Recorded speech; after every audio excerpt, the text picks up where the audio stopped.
Family, gaan dit goed met julle? Is julle reg vir die woord? So ons gaan vanoggend, ek gaan direk sommer inspring. Dit is lekker baie inligting om te deel en ek's baie opgewonde. So net gaan om vandag konteks te gee, waar trek ons? Ons trek in Junie, crazy. Tweede kwartaal is amper verby. Hierdie jaar vlieg met 'n hengse spoed. So julle sal recall, ek het hierdie jaar na al hierdie 'n paar keer gedeel. Toe ons bid oor hierdie jaar het ons ervaar die Here vra ons met 'n woonplek bou. Die Engelse woord home. Psalm 132 skryf Dawid die volgende, hy sê ek sal my ooglede nie rus gee voordat ek 'n woonplek vir God gebou het nie. Hy kom op 'n plek wat hy sê ek sal my gemak opgee totdat ek 'n plek gekry het waar die teenwoordigheid van God wil rus. En natuurlik het ons deur die jaar dit bietjie gaan-unpack, het ons bietjie ingekleer soos wat die tyd ons toegelaat het. Maar ons het toe ervaar om hierdie jaar 'n bouprojek te sien. Ons het die eerste kwartaal gefokus op fondasie. Dit was die hele fokus gewees. Wie's die Vader, wie's die Seun, wie's die Heilige Gees? En alhoewel dit sulke ryk temas is en ons 'n hele jaar lank daaroor kan praat, het ons dit opgesom in een kwartaal. Die belangrike gedeelte is wat relevant is, wat ons voel nou relevant was en dit wat hy vir ons met ons gedeel het. Toe het ons begin deur te kyk in kwartaal 2 na bou, om te begin bou. So as 'n fondasie gelê is, die woord sê vir ons die fondasie is gelê waarvan Jesus die hoeksteen is. Nou moet elkeen versigtig wees wat hy daarop bou, want dit gaan deur die vuur getoets word. Okay, so toe het ons nou 'n bietjie daaroor gepraat. Ons het gepraat oor bou jouself, die verantwoordelikheid wat ek en jy as gelowige het om voor God te staan en onsself daar's nie hierdie verwagting, jy moet dit doen nie, jy kan doen wat jy wil. Maar daar's 'n geleentheid vir ons. En ons moet seker maak ons is op 'n plek waar dit wat ons bou voor God waardig geag word, want alles gaan getoets word. Of dit nou hooi is of dit goud is, alles gaan getoets word. En niks van hierdie het te doen met jou redding nie, jy bly gered, maar daar's 'n measure van ons het 'n verantwoordelikheid om iets te bou. So toe het ons gefokus op bou jouself, verlede maand het ons gefokus op bou jou huwelik, en ek wil ook daar in hakkies sit, jou verhouding.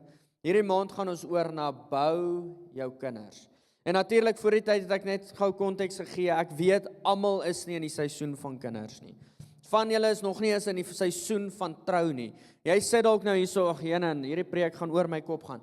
Ek wil vir jou daarso pause, en vir jou sê, hierdie is relevant tot elke gelowige. Want die opsomming van dit wat ons hierdie maand gaan cover, is opgesom in bou 'n legacy. Wanneer jy die woord gaan bestudeer, die Afrikaans is 'n nalatenskap. Ek het hom heeltyd vergeet. En ek wou hom Google, maar gelukkig het hy opgekom nou. Dis hoekom ek hom gesê het. Gryp hom terwyl hy daar is. En bou 'n nalatenskap. As jy die woord bestudeer, sien jy dat God 'n God van generasies is. Dat hy nie net op een generasie fokus, hierdie is die man en vergeet van die res nie. Hy's 'n God wat generasies bou en daarom wil ek vandag die klem lê van hierdie kwartaal, hierdie maand se fokus, bou jou kinders, is relevant tot elke liewe een van ons. Want almal van ons sit hand in die ploeg om 'n nalatenskap te bou. En dan wil ek ook dit opsom en vir jou sê, nalatenskap is nie noodwendig dit wat jy vir jou kinders los nie. Maar is dalk die gevegte wat jy veg, wat hulle kon verslind het. So, kom ons spring in die woord in. Hoe vandag gaan werk? Julle kan by 2 Samuel 23 vers 20 oopmaak. Hoe vandag gaan werk is, ek gaan net 'n inleiding gee, 10 minute. Ek het nou 3 van dit gebruik om hierdie te gee. So ek het nou nog so 7 oor. Ek gaan inleiding gee en dan gaan ek oorgee vir Alwyn. Alwyn gaan bietjie met ons chat vandag oor vanuit die perspektief jong mense, ouer mense. En hierdie is belangrik vir die rede dat om 'n legacy te bou het ons nodig om te besef ons moet generasies kry om saam te werk. En ek wil baie sê en ek sal volgende week bietjie meer daaraan raak. Maar as jy gaan kyk na Maleagi 4 vers 6, die afsluitsin van die Ou Testament, is 'n sin en 'n profesie wat vir ons kom duidelikheid gee dat God wil hê generasies moet herstel wees. Okay, maar ons gaan volgende week daarna gaan. 2 Samuel 23 vers 20. Hierdie was eintlik verlang een van die interessantste skrifgedeeltes wat ek al gelees het, maar dis een van die skrifgedeeltes wat my al so gevorm het tydens my lewe. Ek dink way back, Sandri, toe julle in die skool was, het ek al na hierdie skrif gekyk. Chasing the Lion. 2 Samuel 23 vers 20. Net een vers van my kant af vir nou. Verder, Benaja die seun van Jojada, 'n sterk man, groot van daad uit Kabzeel. Hy het die 2 groot helde van Moab verslaan en hy het afgegaan en 'n leeu binne in 'n kuil doodgeslaan op 'n sneeudag. Kom ons stop daarso. So, hierdie storie vang my aandag vir die volgende rede. Vir watse rede het hy afgegaan in 'n put en hy het 'n leeu gaan verslaan op 'n sneeudag. So hierdie is nou 'n inleiding wat Dawid kom gee, dis van Dawid se finale woorde, en hulle kom en hulle sê, dis amper asof hy kom brag, hierdie was my groot soldate gewees, hierdie was my hoofmanne gewees, en een van sy hoofmanne was Benaja gewees. En ek wil vandag met jou gesels oor Benaja. Benaja se inleiding, se CV sê die volgende, hy het 2 groot manne van Moab doodgemaak, en hy het op 'n sneeudag afgegaan in 'n put en 'n leeu doodgemaak. En nou probeer ek dit imagine, het hy die deur oopgemaak en het 'n leeu vir hom gestaan en kyk, en hy sê, hallo, kom ek maak jou dood vandag? Wat was die storie gewees verder? Want hulle gee nie veel konteks nie. Dis eenvoudig hierdie resume wat daar geskryf is. Hy het 'n leeu in 'n put doodgemaak op 'n sneeudag. Het hy verbygeloop en toe het hy net 'n feeling gekry, hey, ek is lus om 'n leeu te fight vandag. Ek sou 'n ander dag gekies het om dit te doen, nie 'n sneeudag nie. Maar dis vir my interessant, ek dink nie die wonder van hierdie storie is die leeu wat doodgemaak is nie. Ek wil vandag fokus op die volgende 3 goed. Hy het afgegaan in die put op 'n sneeudag. Alles was teen hom, maar Benaja verstaan iets, en hierdie is die tema van my gedeelte. Iemand moet die leeu doodmaak. En dis waaroor ek vandag in hierdie kort oomblikie met jou wil gesels. Hoekom? Jy sien, in vandag se tyd nog steeds is 'n leeu 'n bedreiging. As jy 'n leeu naby jou skape en jou beeste gaan laat kom, gaan hy nie vir hulle net sit en kyk en oppas nie. Hy gaan hulle eet. Hy gaan kom bedreig. Jou kom bedreig. Hy gaan jou kinders kom bedreig.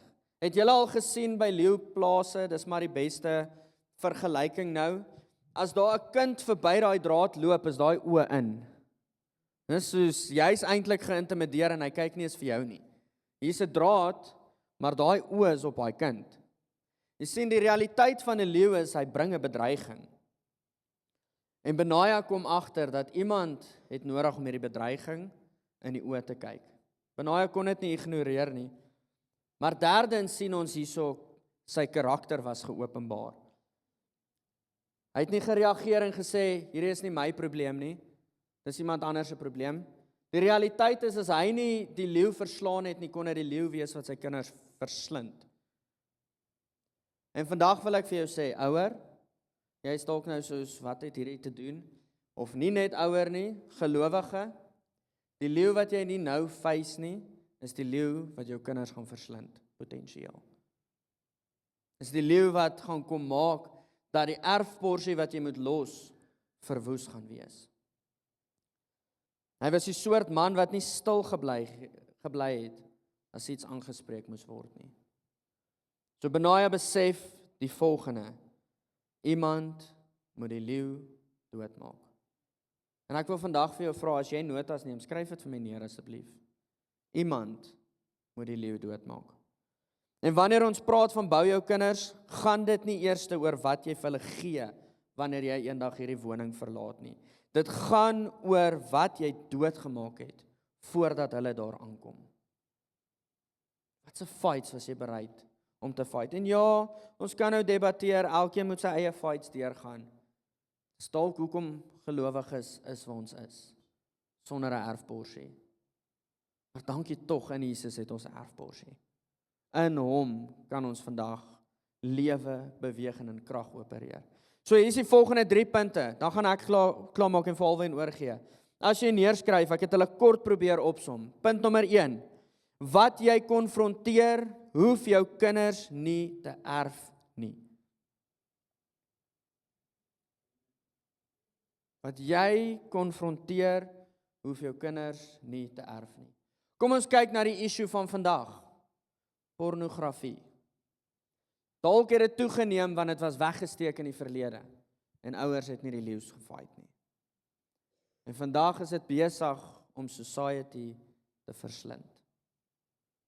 Dit voel soos 'n berg wat nie verskuif kan word met 'n mosterdsaadjie nie, maar gelukkig sê die woord, het geloof soos 'n mosterdsaadjie nodig. So daai is punt nommer 1. Punt nommer 2. Jou kinders gaan nie net jou besittings erf nie, hulle gaan ook jou oorwinnings erf. Ek wil vir jou sê, huise, karre, geld, al daai goed kan in 'n oogwink verdwyn. So bou 'n nalatenskap van teenwoordigheid. Maklik om te sê, en ek sê hierdie met baie liefde, want vandag, die druk is baie, ek weet dit, ons het nodig om deur hierdie te navigate en by die Here te gaan sit. So ek sê hierdie regtig met baie liefde. Maar dit is maklik om te sê, ek werk so hard, want ek moet iets vir my kinders los. Maar hulle ken nie as hulle ouers nie. Dan gaan jy nou maar sonder 'n ekstra roomhuisie. En dit, hoor my net asseblief. Wees eerder teenwoordig, as wat jy net vir hulle geld los. Punt nommer 3. Die sneeudag is nie jou verskoning nie, dis dalk jou bevordering. Hoekom sê ek dit? Daar is 'n rede hoekom hierdie neergepen is as deel van sy CV. Ek is seker daarvan, Dawid het na hierdie ou gekyk, toe hy woord ontvang het van Benaja, toe sy soos, ek onthou toe ek in die wildernis was. Hierdie is impressive stuff. Hierdie ou se karakter is vas, want niemand gaan net afgaan en 'n leeu doodmaak nie. Maar kom ons add goedjies op die CV. Hy het afgegaan in 'n put in op 'n sneeudag. Toe die gemak uitgeroep het, kom hierdie kant toe, het hy gesê, ek gaan my standpunt maak. En dan sê die woord, hy was een van Dawid se 3 hoofmanne gewees, as ook een van die wat Salomo se leerskare gelei het. Daar's 'n rede hoekom hy aangestel was tot hierdie. Want die geleentheid, toe niemand anders dit wou aangryp nie, het hy dit gefeis. So vandag opsomming rondom hierdie punt, wil ek vir jou sê, die klein dingetjie wat dalk voor jou lê, jy hoef hom nie te verslaan nie. Maar wat as jy hom verslaan en dit jou aanstelling word? As dit die groot ding is wat jou bekend gaan maak. Ek glo nie Benaja het opgedaag en gesê, ek gaan hierdie leeu doodmaak, sodat ek news headlines kan kry nie. Hy het geweet, hierdie was 'n bedreiging. En vir my familie sal ek hierdie fight. En hy word aangestel oor baie. So laaste 2 gedagtes. Gaan die volgende generasie jou geloof erf of jou verskonings? Gaan hulle 'n dooie leeu in die put kry, of moet hulle self afklim en hom gaan doodmaak? So ek nooi jou uit. Alwyn gaan nou met ons deel, mag dalk vir 'n oomblik voel of dit glad nie byhou nie, maar ek is oortuig daarvan dit hou by. Want as gelowiges, of ons nou wil of nie, het ons die verantwoordelikheid. En ons geroep na 'n bediening van rekonsiliasie toe. So daai verhouding wat jy voel nie uitwerk nie, of nie wil nie, want ek hou nie van daai persoon nie, dalk stuur die Here jou juis soontoe. En is dit die groot leeu wat jy moet verslaan.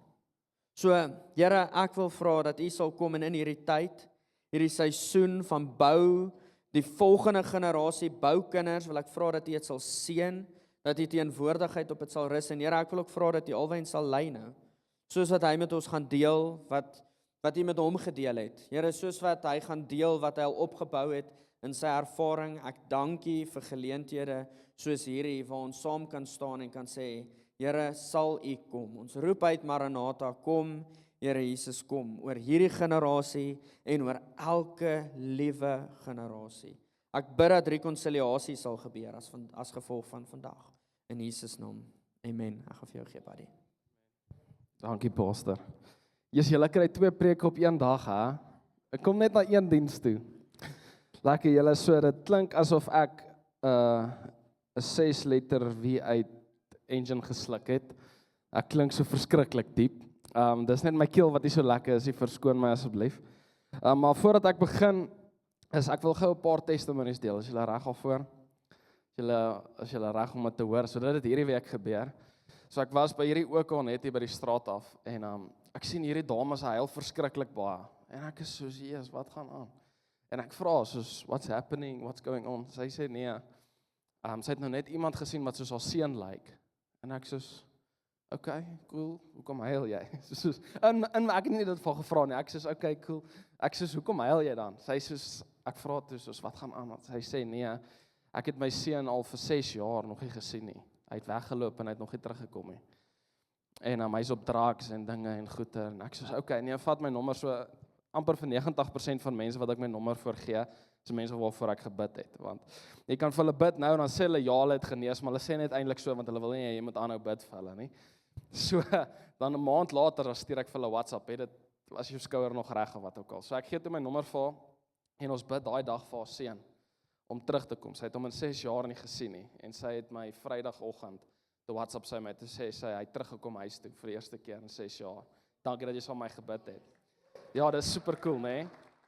En so ek weet nou nie of hy nog op drugs is of wat ook al nie, maar hy teruggekom huis toe. So ons celebrate dit. En dan ek het waar was dit gewees? Iewers in die dorp, ek dink ja, laasweek Sondag het ek teruggery van Roberts af, al was 'n party gewees tussen die twee dienste, Sondagdiens en oggenddiens en aanddiens. En ek's op pad hiernatoe en ek moet 4:30 by die kerk wees, want die diens begin 5:00, so ons bid voor die tyd. En ek soos kom 20 oor daar weg, en ek soos nou moet ek voet in die hoek sit. Maar ek stop eers daar by die boomgate, julle weet mos waar's 'n boomgate. En ek bly nou nie daar binne nie, so my gesig het hulle nie opgetel nie. En ek druk die kode in, maar die kode werk nie. En ek soos, hey dude, kom help my gou. En hy soos, hey bro, how are you? En hy soos so lekker by, en ek soos begin chat met hom, want hy is die tipe persoon wat ek is. En ons sit daar vir 5 minute, toe vergeet ek moet eintlik 'n kode insit om hy uit te kom. So dis nou 25 oor. En ons begin praat en hy sê, "Yeah, it's going lekker, but I have a problem, man. My shoulder is not nice." En ek sê vir hom, "Yeah, ek het die beste, alles nou in Engels. Ek het die beste medikasie ooit ontdek. Jy sal nie glo nie." Hy sê, "Ja." Ek sê vir hom, "Ek het dit hier by my." Hy sê, "Regtig?" Ek sê, "Ja, bro. Dis Jesus." Hy sê, this guy." Ek sê, "Nee, try dit." En ek bid vir hom, en ek sit my hand op sy skouer, en ek vra vir hom toets dit, en hy sê, "Nee, nou sore, it's even more sore now." Ek sê, nee bro, kom hier, sit jou hand op my venster. Ek sê, maar ek sê, Here, hierdie gaan nou awkward wees, nê, as ek nou ophou bid vir hom, en niks gebeur, en ek sê, jy is die beste medikasie. En ek bid vir hom, en ek sê vir hom, toets dit. Hy voel hom, hy sê, it's okay. Nou wil hy eintlik net ek met ry, nê, nou raak dit awkward, ons het lekker gechat, maar nou bring ek Jesus in die gesprek in. En ek sê vir hom, nou bro, kom sit, put jou arm hier. En ek bid vir hom, en hy sê, "Oh, something is happening." En sy oë gaan so groot op. Hy sê, it's getting warm. It's getting warm. Ek sê, okay, great. Toets hom, en tel hy sy arm so op, en toe is die pyn weg. En toe het sy perspektief oor Jesus net daar verander. Okay? So dit het hierdie week gebeur. So Jesus is goed. Hoekom ek dit deel is, Pastor Willem het vroeër gevra, het jy nog geloof vir Jesus om te kom beweeg? Kyk, Jesus wil beweeg. Dit gaan uit 'n ja-kos. Dit gaan partykeer net kos dat jy moet sê, okay, Here, my image sal ek neerlê. Here, ek sal maar, dit gaan awkward wees, dit gaan nie lekker wees nie, maar at least gaan daar iets wees wat mense na u toe kan draai. Okay, so kom ek spring gou in. So ek het nie kinders nie, so ek kan nie met ervaring praat nie. So vanoggend gaan ek nie praat oor hoe om kinders groot te maak nie, want ek het geen experience daaroor nie. Maar vanoggend gaan ek praat oor, ek het nou al 'n rukkie gewerk met tieners. Ek myself was net 'n paar jaar terug nog 'n tiener. So ek wil met ons gesels oor, hoe sien tieners jou as ouer? Want ons ken die hele storie van tieners het nie respek nie, en tieners luister nie, en my kinders doen net wat hulle wil, en my kinders hardloop net rond, en my kinders, verstaan, ons almal ken daai perspektief, maar het julle al ooit gaan dink aan wat is die kind se perspektief oor dit? Oor jou, oor die situasie, oor die huis? Okay, so ek gaan begin met 'n vraag, hoekom dink elke generasie, so hoor nie net nou huidigelik wat kinders het nie, die wat jare terug kinders gehad het, of die wat nog kinders gaan hê, hoekom dink elke generasie, die volgende generasie is besig om agteruit te gaan? Wie het al ooit gesê, hierdie jong generasie, o hemel, ek weet nie wat gaan gebeur nie. Waar gaan Suid-Afrika opeindig? Hulle het geen toe ek in die army was. Kyk, ek was nie in die army nie. My pa het al vir my gesê, hy soos toe ek in die army was, as daai hoekie, nê, as jy met daai hoekie nie so 90 grade hulle in die haal kan sit nie, dan word alles omgegooi en jy hardloop. Jy hardloop totdat jy nie meer kan hardloop, en as jy daar binne kom, is al jou goed op die dak. Dan moet jy dit op die dak regmaak. En as dit nie op die dak is en dis nie mooi, dan gooi dit af en moet jy dit buite regmaak. En dan as dit nou reg is, dan sê hulle okay, maar jy moet binne slaap. Dan moet jy alles binne toe vat. Ek ken al daai stories en dit was regtig awesome, maar nou daai manne sê, ja, wat gaan word van die volgende generasie? Want die realiteit is, hier is nie meer oorlog nie. Hier is nie meer weermag nie. 18-jariges gaan nie meer weermag toe nie. Praat op sensitiewe goedjies. Ouers wat sê, my kinders het nie respek nie. En dan kinders wat sê, my ouers weet net niks nie. Hulle verstaan nie. Het al ooit gehoor, jou kind of jou dogter sê, nie, maar verstaan nie.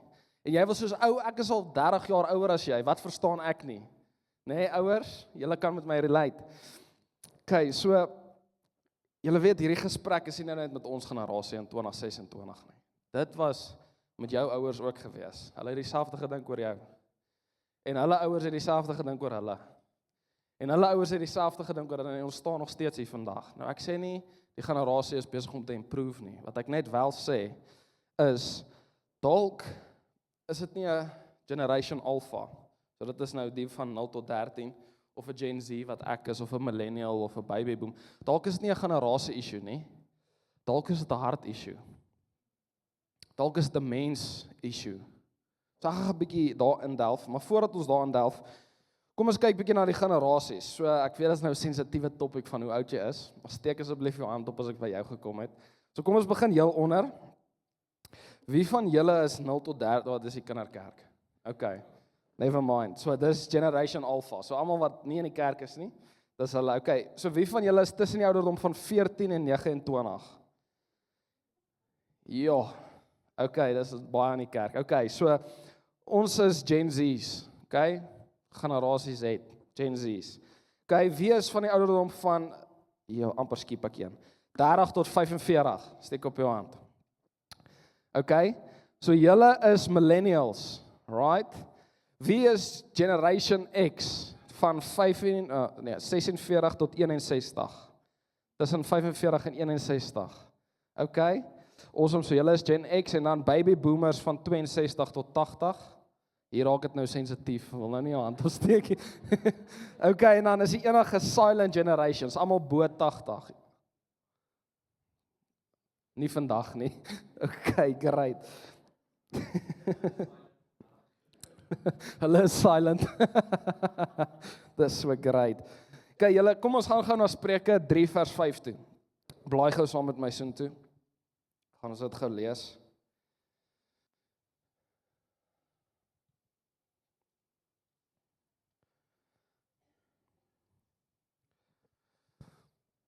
Okay, baie van julle kyk so lank vir my. As jy nie daar is, kyk op die skerm. Spreuke 3 vers 5 tot 6. Vertrou op die Here met jou hele hart en steun nie op jou eie insig nie. Ken hom in al jou weë, dan sal hy jou pad gelyk maak. Wie het al ooit hierdie skrifvers gehoor? Okay, dit is nogals 'n baie populêre skrifvers. So, in sin van hierdie skrifvers, vertrou op die Here met jou hele hart en steun nie op jou eie insig nie. As ons kyk na die jonger generasie, julle ouer generasie, nê? As julle kyk na ons, dan is dit soos, ons het nie respek nie, wat heel moontlik die waarheid kan wees. Ons het nie respek nie, ons doen net wat ons wil, ons rebelle, drink net, weet julle wat so hartseer ding nou, ek is die generasie, so ek kan praat namens ons. Ek sit, kan ek gou 'n storie vertel, is dit okay met julle? So ek is nogals 'n extravagant persoon, so ek het moslim vriende, okay? En een van my moslim vriende is my haarkapper, right? Sy naam is Joggie, right? Nou sit ek by Joggie, en hy sny elke keer my hare, so ek sit by Joggie, ons het so 'n goeie verhouding, hy bel my op my verjaarsdag, en sy soos, hey my broer, vrou, dis hy, Willem was daar, hey my broer, how's your birthday? En dan sê ek soos, nee, lekker, I'm not in Middelburg, so I cannot come for a cut. Ah, man. Okay, maar in any case, so ons het 'n regtig goeie verhouding, so ek praat baie met hom oor Jesus, en hy is vas oortuig van, hy gaan my 'n moslim maak, en ek's vas oortuig van, hy gaan hom 'n Christen maak. En, Maar een ding, ek het al baie met hom gedebatteer oor. Hoe is 3 gode een God en hoe is Jesus net 'n profeet en nie eintlik die seun van God en alles en ek het 'n antwoord vir alles gehad, maar weet julle wat is hartseer? Ek het een antwoord nie gehad nie. En hy sê vir my, you know your people, actually our people. I say, yeah, these young people. They come here and I ask them, what religion? They say Christian. But when I see them in town, they are just drinking and cannot even walk. What religion does that? En ek sê vir hom, yes, so. Ja, ons dien 'n God. Ons lewe 'n lewe wat absoluut verwoes is. En dis 'n sad ding van ons generasie. Ons sê, nee, ons is Christene. As jy vir amper sê ek vir wie ek stem, as jy moet gaan stem, as jy moet gaan stem, dan tik jy daai boksie Christian, right?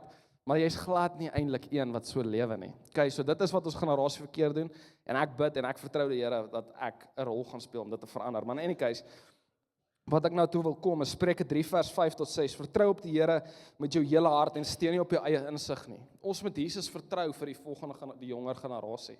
Ons wat nou al 'n bietjie ouer raak en op pad is om kinders te kry en van ons het al kinders, moet die Here vertrou vir Generation Alpha. Okay, ons moet die Here vertrou want as ons kyk, dan is ons soos Here, ek weet nie hoe gaan dit uitwerk nie. Ek weet nie hoe gaan ons hierdie lewe deurkom nie.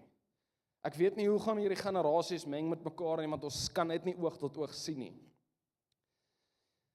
En ek dink die grootste gevaar van enige generasie is nie noodwendig wat ons sien nie, en is nie noodwendig onkunde nie, soos die kinders wat nie veel weet nie. Ek dink die grootste gevaar aan elke generasie is as 'n generasie op 'n plek om wat sê, Here, ek weet beter. Dit is nogal staf. So ek het dit gaan nou analyse en ek is van mening dat die grootste en die diepste wortel van enige generasie, nie net Gen Z nie, is rebellie. Ek dink die grootste wortel is rebellie. Okay, hier klap ons nou stilte. Maar hier is niemand van Silent Generation hier binne nie, so julle kan maar saam chat. Okay, so ek het 7 punte. Ek het 7 punte vandag. So as jy wil neerskryf, dit is nou jou punt 1. Kom ons kyk na die generasie. So ek het gou vinnig deurgegaan met hande opsteek. Maar die baby boomers, luister gou. Volgens studie, so dis nie nou tot individuele nie, maar volgens studie en science is hierdie hele generasie. Die generasie wat groot veranderinge en was ek by regte een? Ja, 'n generasie wat groot veranderinge en groei beleef het. Okay, so as jy tussen 62 en 80 is, jy het massive veranderinge deurgegaan toe jy groot geword het tot nou toe met tegnologie en die hele storie. Okay, Generation X 46 tot 61. Dis die eerste generasie wat geleer het om onafhanklik te wees. Dat my ouers speel nie 'n rol totdat ek 80 is nie. Okay? Dis nogals funny, né? Dis gewoonlik die generasie wat baie skepties is. So hulle is so intussen, die mense wat nou tussen 46 en 61, hulle is soos, ek hou van die nuus, maar ek hou ook van die oues, maar ek weet nie regtig wat om te doen nie. Okay? En dis ook die generasie wat selfstandig is. Hulle kan op hulle eie voete staan. Kom ons gee vir hulle hande klap. As hy. Dis nou die mense wat nou oupas en oumas word. Okay, dan die millennials, 'n generasie wat betekenis, doel en identiteit soek. So dit is die eerste generasie wat super gedrewe was. As jy tussen 30 en 45 is, tussen 30 en 45, volgens science is dit die eerste generasie wat uitgetree het en verder gegaan het as net wat my pa gegaan het. Mense wat ambisieus was, mense wat verder wil doen en 'n doel en 'n identiteit en wie's ek en wat gaan my lewe beteken. Okay, so dis julle millennials en dan Gen Z's, dis nou my generasie 14 tot 29. Hulle noem ons die internet generasie. Ek onthou, ek dink ek was graad 3, toe kry ek 'n Nokia. So speel ek daai slangetjie game. Wie daai slangetjie game gespeel? Okay, dis 'n fun game, slangetjie en dan moet jy deur ek kan nie eens onthou wat dit was nie, maar in any case, die slangetjie game en ons is die eerste generasie wat met tegnologie groot geword het. Okay, kan ek gou vir julle 'n interessante ding vertel? Ons ouers, so dis nou mense, kom ons sê about Gen X, 46, party van julle kan nog millennials wees. So kom ons sê van die ouderdom van 40 en op, omtrent, ek praat nou ongeveer. Julle het julle neefies geken, die mense op skool geken en al julle ouers se vriende se kinders geken en dis about wie julle geken het. Dan het julle op die nuus gehoor van Amerika en hierdie en dan dit het in Johannesburg gebeur en dit. So julle, kom ons sê op rolweg het julle about 50 mense geken toe jy 'n kind was. Jy het about geweet van 50 mense, jy het 50 mense geken. Ons generasie ken miljoene mense, okay? Want ons het access en connection tot soveel baie mense. Ek meen, ek het nou die dag gaan kyk op Instagram, ek follow soos amper 1000 mense op Instagram. Nee, dit is mal. So, waar my ma en pa was toe hulle my ouderdom was, hulle het, kom ons sê, dalk 60 mense geken. Ek ken nou omtrent 2, 3, 4, 5000 mense. Okay, so dis 'n heeltemal perspektief van 'n 23-jarige nou en 'n 23-jarige daai tyd. Weet julle wat is interessant oor dit wat ek nou vir julle wil sê? Is dat ons, Gen Z, tussen 14 en 29, is die mees connectedste generasie van wat al ooit gelewe het. Ons het die meeste connections, meeste gesprekke, meeste vriende, meeste, al julle verstaan wat ek probeer sê, maar julle geweet ons is die alleenste generasie wat al ooit was. As gevolg van sosiale media, as gevolg van image, as gevolg van mense wat fake is. As jy gaan praat met enige Gen Z'er, is hulle soos, ek soek net nie fake vriende nie. Ek soek net nie mense wat fake is nie. Ja, gaan praat in general, meeste Gen Z'ers is soos, ek kan nie met die fake nie. Nou kom AI ook in die fake storie. En dis eintlik 'n sad deel, so vir julle wat ouer is as ons, wil ek julle vra, bid asseblief vir Gen Z's dat ons genuine koneksies kan hê. En nie net internet koneksies kan hê nie. Julle, dis verskriklik sad. Ek kyk op Instagram, of kom 'n ad op, jy kan nou ewen 'n AI girlfriend kry. Dis 'n joke. Maar wat dink julle gebeur van daai persoon wat nie vriende het nie, want hy sit net op sy foon heel dag en hy kry 'n AI girlfriend. Imagine hy trou met 'n AI girlfriend. Ons lag nou, maar dis bad. So bid asseblief vir ons vir real connections. Okay, dan Gen Alpha, so dis nou die kinderkerk van vandag, laerskool tot graad 7. Die eerste generasie wat van geboorte af in 'n volledige digitale wêreld leef. Dis crazy. Nie een van ons kan relate nie. Vandat hulle gebore is haar iPad. Die generasies verskil, het jy al gesien dat generasies hou van verskillende musiek. Dit is ook al 'n fight gewees van jy as kind wil hierdie musiek luister, maar jou pa of jou ma luister allerhande, hulle noem dit tipe van boere situasie musiek. Ietsie soos dit. Ons hou glad nie van dieselfde musiek nie. Okay, dis waar ons verskillend is. Ons is verskillend met tegnologie. Wie het al ooit gesê, "Ag my kind, kom help my gou net hierso. Ek weet nie wat doen ek hierso. Help my gou hierdie setting." Ja, help my gou hierso. Okay, so ons is verskillend. Ons het verskillende kulture. Daai tyd kan soos was die seuns en die vrouens heeltemal geseparate. Dis so crazy en dis nie biblical nie, maar nou lewe ons in 'n tyd waar daar net een badkamer is. It's crazy. Ons het verskillende uitdagings gehad, ons het verskillende menslike kulture.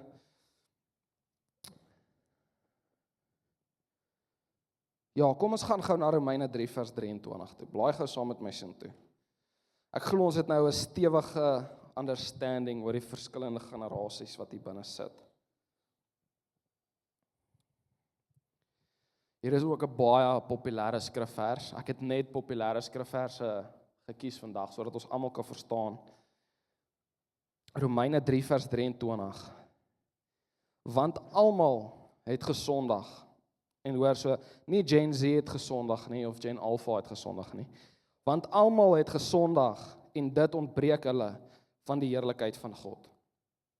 De verskillende generasies, dieselfde natuur. Verskillende kulture, verskillende musiek, verskillende perspektiewe, dieselfde natuur. Almal het gesondig en kort geval van die heerlikheid van God. Sien die verpakking lyk anders. Party van julle het grys hare en party van ons is nog nie grys nie en die hele storie. Van ons het lang hare, van ons het kort hare. Die verpakking verander. Maar die hart bly dieselfde. Die menslike hart bly dieselfde. Nou kom ek na punt 2 toe. En hier voel ek gaan nou met baie mense praat en julle gaan dit love. wat ek nou gaan sê. Hoekom dink tieners hulle weet alles? Hoekom dink tieners hulle weet alles? Kom ons gaan gou na science toe. Het jy geweet dat jou prefrontal cortex, baie van julle het al gehoor ek praat van die prefrontal cortex. Dis letterlik hierdie deel van jou brein. Jou prefrontal cortex is eers volledig ontwikkel as jy 25 is. So volgens science staan ek nou vandag voor julle en ek het ook nog steeds nie 'n volledige prefrontal cortex nie. Nou dit verskil, party mense sin kan al teen 21 klaar wees, kom ons hoop dis myne. En dan daar's party mense wat sin eers op 30 volledig voltooi is. Nou, wat jou prefrontal cortex doen is, dit is deel wat jou verantwoordelikheid laat verstaan. Soos byvoorbeeld wysheid, selfbeheersing, jou langtermyn denke, gevolge verstaan van goed wat jy gaan doen, en besluitneming. Okay, nou geen Gen Z'er gaan hou van wat ek nou net gesê het nie. Soos, ek weet wat se keuses ek maak. Ek verstaan gevolge. Ek het al op 'n game die ou dood gemaak en toe gaan ek dood op daai level. Dit is nou sarkasties. Okay, want dit was nie net 'n wyse voorbeeld nie.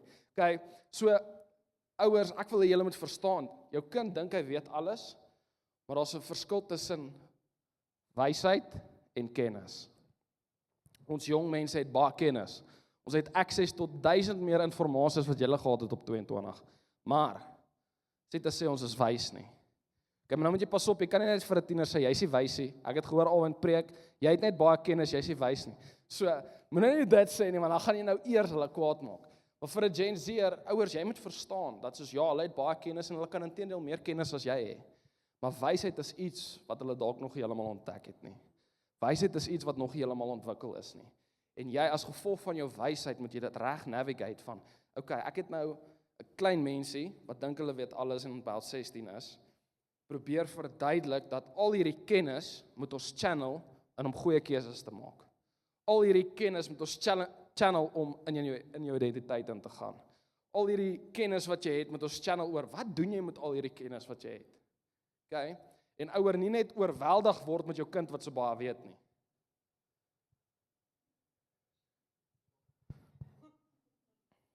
Want dis wat disrespek begin inkom. Jou kind sien, ek leer my ouer iets. Ek is die een wat teach, hy is nie die een wat teach nie. Ek weet meer as my ma, ek is die een wat vir haar vertel wat gaan aan en sy nie vir my vertel nie. Jou kind kan meer inligting as jy het. Maar moenie op so 'n plek kom dat die inligting wat voor jou is, jy is so overwhelmed dat jy elke keer surprised is as hulle vir jou iets sê nie. Net gou 'n one-on-one van 'n perspektief. So, dis kinders, dis menslike natuur. As jy vir iemand iets wil leer en jy kom agter, jy weet meer as hulle, die level gaan dadelik tip. Verstaan julle wat ek sê? Pastor, jy moet my stop as ek iets verkeerd hier aangaan. Ek voel dit raak baie styf hier binne.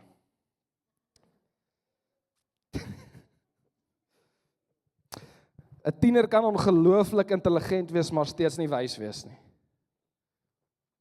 Dis die waarheid. Kennis en wysheid is nie dieselfde ding nie. Information is not wisdom. 'n Tiener dink, hoor gou hierso, 'n tiener dink, ek weet wat ek doen. Ma, pa, ek weet wat ek doen, nie vir ek weet wat ek doen. En ouer is soos, ek het daai fout al 3 keer gemaak. Ek weet wat se nagevolge. Tiener soos, nee, ek weet wat ek doen, ek het hierdie gaan studeer, ek weet wat om te doen. En verstaan julle, dis waar ons is heeltyd. Tieners, ouers verstaan gou hierdie, tieners sien die geleentheid voor hulle. Al is daai odd 1 uit 5000, hulle sien daai een, as dit kan uitwerk, dan kan dit great wees. Jy sien daai 999 van as dit nie kan uitwerk nie. So ons perspektiewe is heeltemal verskillend. So jy moet nie vir jou kind intrek en sê, jy is verkeerd, doen hierdie nie. Jy moet vir jou kind intrek en sê, kom kyk hoe ek na dit kyk. En dan dalk kan jy hulle verander. Dit is hoe jy hulle benader. Okay? Dis nie omdat tieners dom is, dat hulle nie na gevolge kyk nie. Dis net hulle het nog nie daardeur gegaan, soos wat jy daardeur gegaan het nie. Okay, so ons moet nie ons kinders hanteer asof hulle dom is nie. Want dan gaan hulle juis voel, okay, ek kan niks sê nie. Want my ouers dink ek is stupid. Okay, so moenie jou kind hanteer asof hy dom is nie, maar trek hom in en sê, hey dude, hey girl, okay, ek verstaan, ons kan R1 miljoen kry as jy hierdie ding gaan verkoop op e-commerce, right? Ek verstaan dit, maar daar's klaar 500,000 mense wat dit verkoop op e-commerce. kom ek help jou om byvoorbeeld 'n nuwe produk te maak en die kans om dit te succeed is 50 uit 1000 in plaas van 1 uit 1000. Dit is hoe hulle direct. Okay? Dan moet ons verstaan, jou tiener tot op 25, nou ons jong mense, wat nog nie 25 is, hou nie hiervan om dit te hoor nie. Maar jou brein is eers volledig ontwikkel om about 25. Okay? So ouers, ek sê nie, jy kan jou kind verander van 18 as hy uit skool uit is nie. Maar jy moet nog steeds verstaan dat hulle gaan heel moontlik slegte keuses maak, as hulle net uit die huis uitkom. Hulle gaan heel moontlik slegte keuses maak op universiteit. Hoekom dink julle lyk universiteit lewe soos wat dit lyk? Want meeste mense se breins is nog nie heeltemal ontwikkel teen 25 nie. Ek kan praat want ek is in daai ouderdomsgroep. Okay?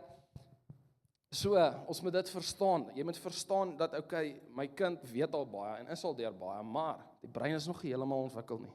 Ek moet hulle nourish, ek moet hulle teach, ek moet hulle laat verstaan. Okay, punt 3. Skryf dit neer. God het onafhanklikheid ontwerp,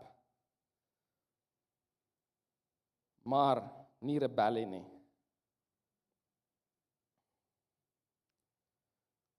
Is julle almal nog by? Volg julle my nog? Okay. Wanneer kinders groot word, so ek praat nie nou net van tieners nie, wanneer kinders groot word, ouers of jy dit weet of nie, vra hulle die volgende vraag, wie is ek? Ons sien dit nou met hierdie LGBTQ ding.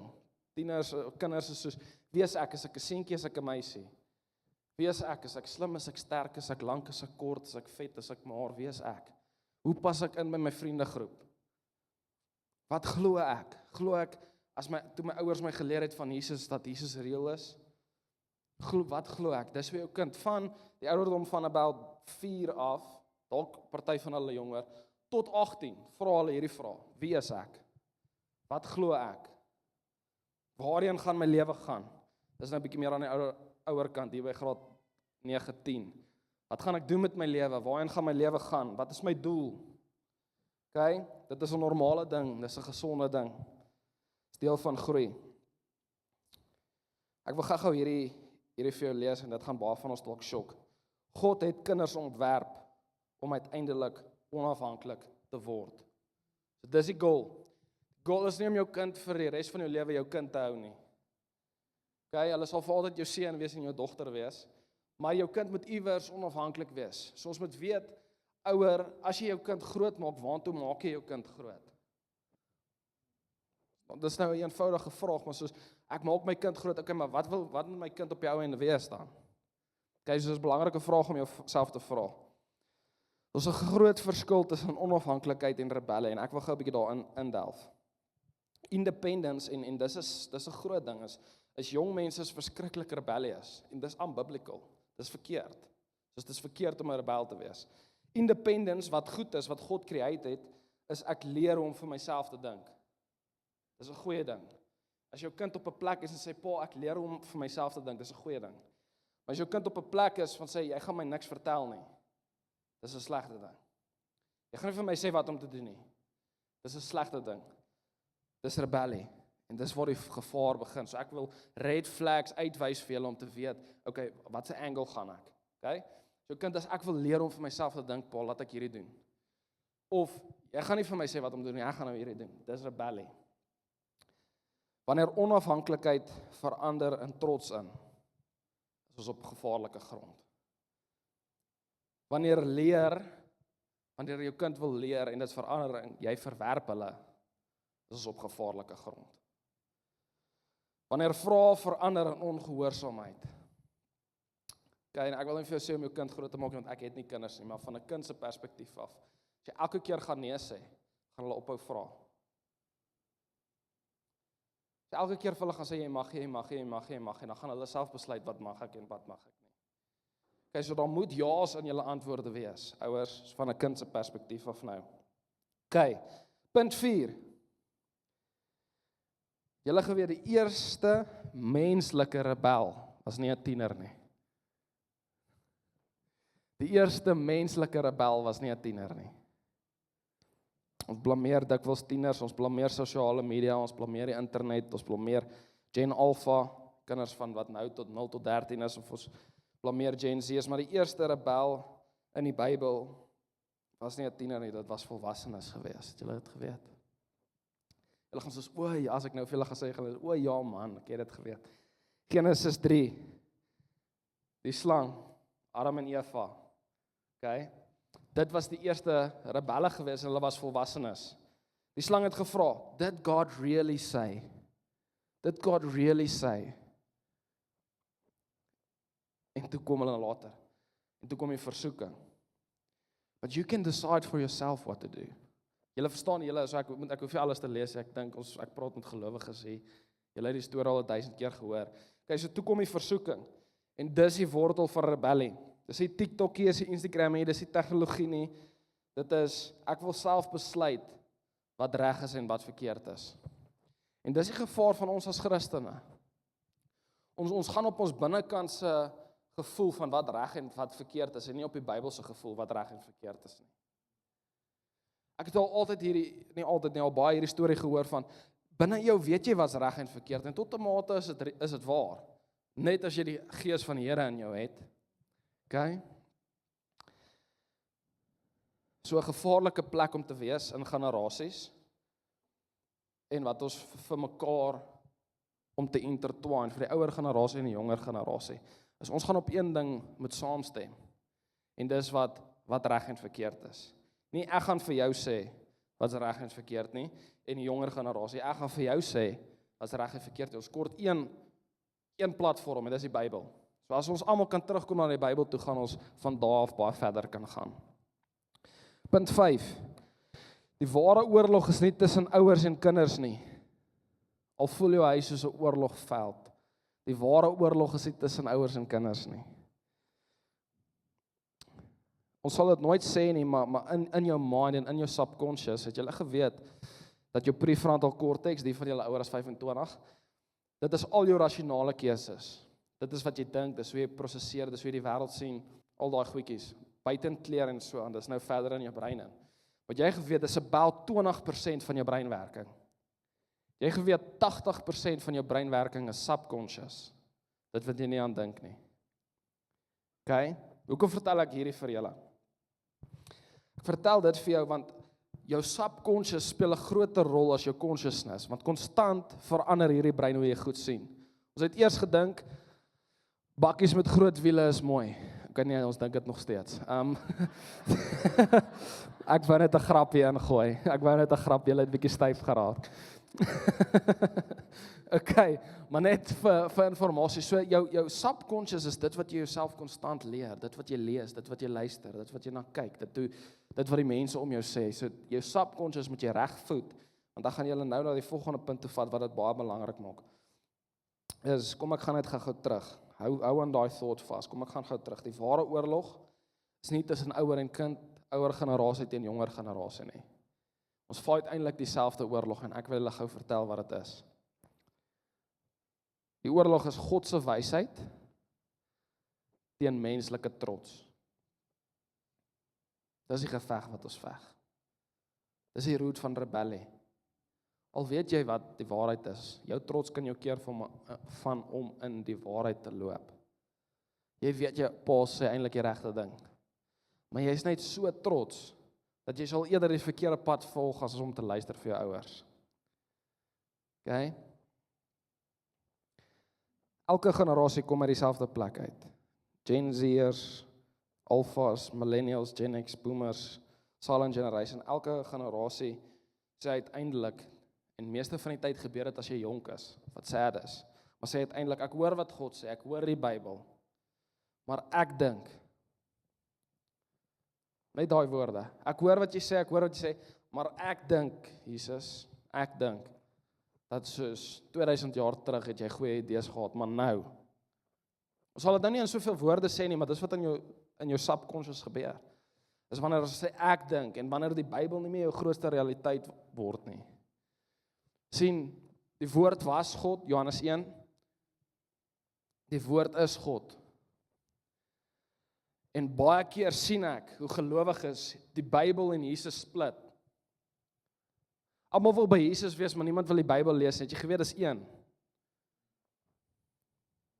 Almal soek Jesus, maar niemand soek die woord nie. Dis een.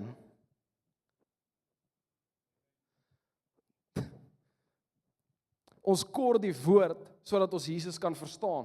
Ons kort die woord om Jesus te voel. Ons kort die woord om Jesus te sien. Ons kort die woord om Jesus te grasp soveel as wat ons kan. So ons kort die woord en ek dink een van die grootste issues in die kerk is ons het gestop om Bybel te lees. Soos die Bybel is nie meer belangrik vir ons nie. Want ons gooi ek verstaan nie wat die ding sê nie. Ek weet nie wat gebeur daar binne nie. Dalk is jy net te lui.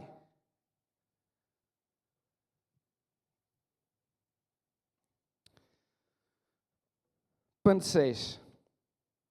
Ouers, julle kinders is nie julle vyande nie. Kinders, jou ouers is nie jou vyand nie. Hierdie ding moet ons glo en vas staan. As ons gaan glo my ouers is my vyand, maak nie saak wat ek gaan lees nie, ek gaan bly teen hulle wees. En as jy soos gaan glo dat jou kind is heeltyd teen my en dis my vyand, maak nie saak wat jy gaan glo nie, jy gaan konstant in 'n hartspostuur van aggressie optree of hartseer optree as jy nou 'n sagte persoon is of ek weet nie meer wat om te doen nie, jy gee optree. Okay, dit alles is slegte maniere om 'n kind te approach. Ek wil hê ouer jy moet hierdie verstaan. Jou kind dink hy weet alles, maar hy doen nie. Sy doen nie. Okay, nou kan jy dit net so eenvoudig vir hulle sê nie, want dan gaan hulle nie vir jou wil luister nie. Maar jy moet hierdie weet. Hulle brein is nog steeds besig om te ontwikkel. So jy moet dit wat jy het, hierdie pakket voor jou, moet jy navigate. Nou ek kan nie vir julle raad gee hoor nie, want ek het dit nog nooit gehad nie, maar dis net wat ek weet wat moet gebeur. Okay? Hulle probeer hulle identiteit ontdek. Hulle probeer wie hulle is. Jy moet konstant oor hulle spreek wat God oor hulle spreek. Jy moet konstant deel vorm van hulle drome. Een ding wat ek vir julle kan sê uit 'n tiener en 'n jong mense perspektief af. Ons wil nooit nie. Ons wil nie by die ouer generasie sit nie, want ons drome maak hulle bang. As my droom jou bang maak, hoekom wil ek by jou gaan sit en luister wat jy te sê het? As ek in any case 'n groot droom vir jou, wat gaan jy my kan help? Uit 'n jong mens perspektief af. Moenie laat groot drome julle bang maak nie. Want dan gaan jy hulle verloor. Hulle probeer net verstaan wie hulle is. Jong mense probeer net verstaan wie hulle is. Hulle probeer net hulle plek in die wêreld vind. Okay? En ja, soms gaan hulle verkeerde besluite maak, net soos jy gemaak het toe jy jonger was. Net soos jou ouers gemaak het, net soos elke generasie gemaak het. Nou wil ek gou vir julle vra, ouers, mense, generasie, as jy nou ry in jou kar en jy ry verby 'n huis wat besig is om gebou te word. So jy sien al hierdie kabels wat uitstaan en bakstene lê en sand lê en hier's 'n trok wat sement meng en helfte van die muur is gebou. Stap jy daar verby en sê, "O, Jesus, ek weet nie wat gaan word van hierdie huis nie." Ry jy daar verby en sê, "O, Jesus, daar's nie hoop vir hierdie huis nie." Of ry jy van, "Okay, die huis is besig om gevorm te word." Okay, so hoe dink jy oor jou kind? Jou kind is besig om gevorm te word. Hoekom dink jy daar's nie hoop nie? Dis nog aan die proses. Hoekom dink jy, "O, Jesus, ek weet nie waartoe gaan die generasie gaan." Dis nog aan die proses. Jy kyk in 'n halwe huis en sê, "O, Jesus, hierdie huis, daar's nie hoop vir hierdie huis nie." Dis nog aan die proses. Die finale produk staan nie daar nie. Okay? So ek wil julle aanraai. Moenie net kyk en hierdie slegte woorde spreek van, "O, Jesus, ek weet nie wat gaan word van Suid-Afrika nie." Jy spreek dood. Ons is geroep om lewe te spreek. Sê, ek weet wat gaan gebeur, maar huidiglik is ons nog in die bouproses. So moenie reality deny nie, dis nie wat ek sê nie. Gebruik dit ander woorde. Ek was nou by punt 6, nê?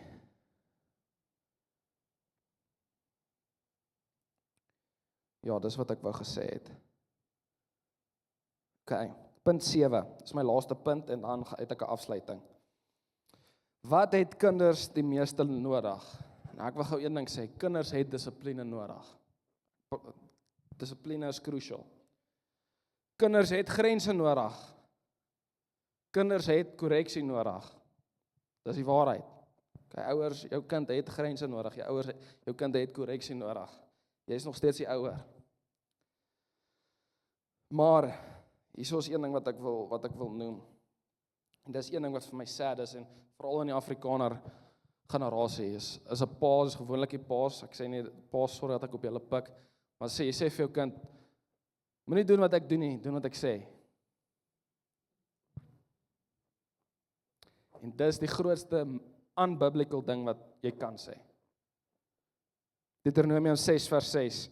Hierdie, so dis Moses, gou vinnig konteks, Moses en hy het een van sy laaste preke voordat hulle na die volgende land toe gaan vir die generasie gesê, en hy sê, hierdie woorde wat ek jou vandag beveel, moet in jou hart wees.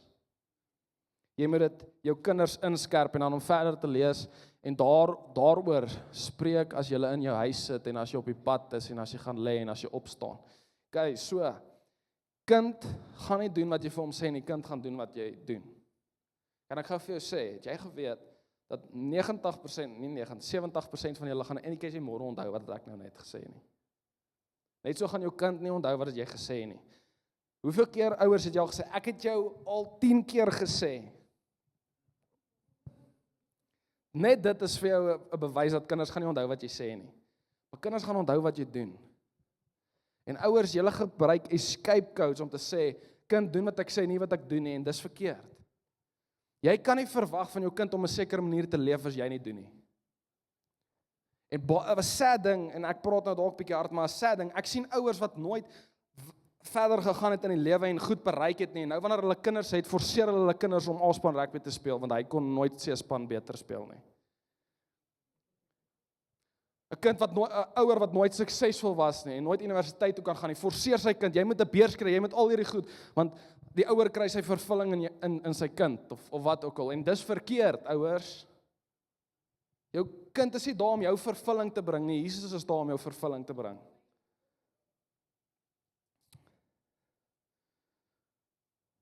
Jy kan nie oordra iets wat nie self in jou hart is en wat jy dra nie. Jy kan net maak wat jy is.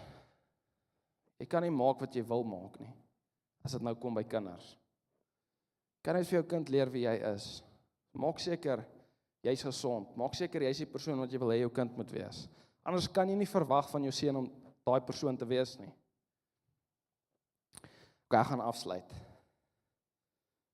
Elke generasie dink hulle is slimmer as die vorige een. Elke generasie dink die volgende een is besig om alles op te mors. Maar uiteindelik ontdek ons elke generasie, en ek het hierdie neergeskryf, uiteindelik ontdek ons elke generasie het dieselfde waarheid, sonder God. Ek het dit in Engels geskryf, kan ek dit Engels lees as dit oukei met julle? Without God, intelligence becomes pride. Without God, freedom becomes rebellion. Without God, knowledge becomes foolishness. Die antwoord is nie beter tegnologie, beter reëls, beter ouer strukture om jou kind groot te maak nie. Die antwoord is Jesus. Sonder Jesus gaan enige generasie uitmekaar uitval. Spreuke 22 vers 6. Leer die seun die weg wat hy moet instaan. Dan sal hy ook as hy oud word, daar nie van afwyk nie. Ouers, ek wil julle vandag encourage, hou aan bou. Hou aan bid. Hou aan spreek, hou aan voorloop. Hou aan hulle lief hê, hou aan disippels maak, hou aan met jou dissipline, hou aan daarmee. Jy hoef nie nou jou hele lewe te gaan verander omdat ek nou hierdie preek gepreek het nie. Hou net aan met wat jy aanhou, byt vas, druk deur, alles gaan oukei wees met Jesus. Maak seker daar's een ding wat jy het, is Jesus. En hierdie wil ek vir kinders sê en vir my generasie. Moenie kennis met wysheid verwar nie. Moenie dink jy weet alles nie, as jy net baie inligting het nie. Moenie onafhanklikheid van ek kan op my eie voete staan met rebellie verwar nie.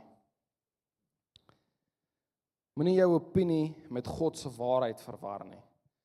En dis wat ek oor Gen Z wil spreek en wie ook al hierdie gaan kyk, ek gaan dit seker op Instagram post. Ons kan nie as 'n jong generasie ons opinie bo die Bybel sit nie. Want dit gaan nie staan nie. Net God gaan bly staan. OK, dan wil ek afsluit. Every generation needs the same Savior and that's Jesus. Kan ek vir ons bid? Here, vandag kom ons as gemeente. Here, met 'n begeerte om multi-generational connections te bou. Here, ons wil 'n kerk wees wat van die ouderdom van 0 tot die ouderdom van, kom ons sê 100, Here, connected kan wees en saam kan bou en groei aan die koninkryk. Here, ons wil U lief hê met alles in ons, sonder om disunity en aggressie en misverstand teenoor die ander generasies te kweek. Here, ek bid vanoggend Here, dat U ons die wysheid en die kennis sal gee om die ander generasies se perspektiewe en mindsets te verstaan en daarmee te kan lewe. Here, ons is lief vir U. Here, U is die antwoord, U is goed en U is God. In Jesus naam. Amen. Okay, Pastor Willem. Dankie, champion. Ek weet dit was lekker baie inligting. Ek hoop dit was goed. Partykeer help dit om ons perspektief te bou. So ek wil laaste gedagte en dan gaan ek die aankondiging doen. So Romeine 12 vers 1 tot 2. Maak dit in 'n tyd soos vandag jou daaglikse meditasie. Hy sê, ek vermaan julle dan, broers, by die ontferming van God, dat julle julle liggame stel as lewende en heilige en aan God 'n welgevalle offer bring. Dit is julle redelike godsdiens. Hy sê in Engels, this is your spiritual worship. En word nie aan hierdie wêreld gelykvormig nie, maar word verander deur die vernuwing van julle gemoed, sodat julle kan beproef wat die goeie en welgevalle en volmaakte wil van God is. Amen.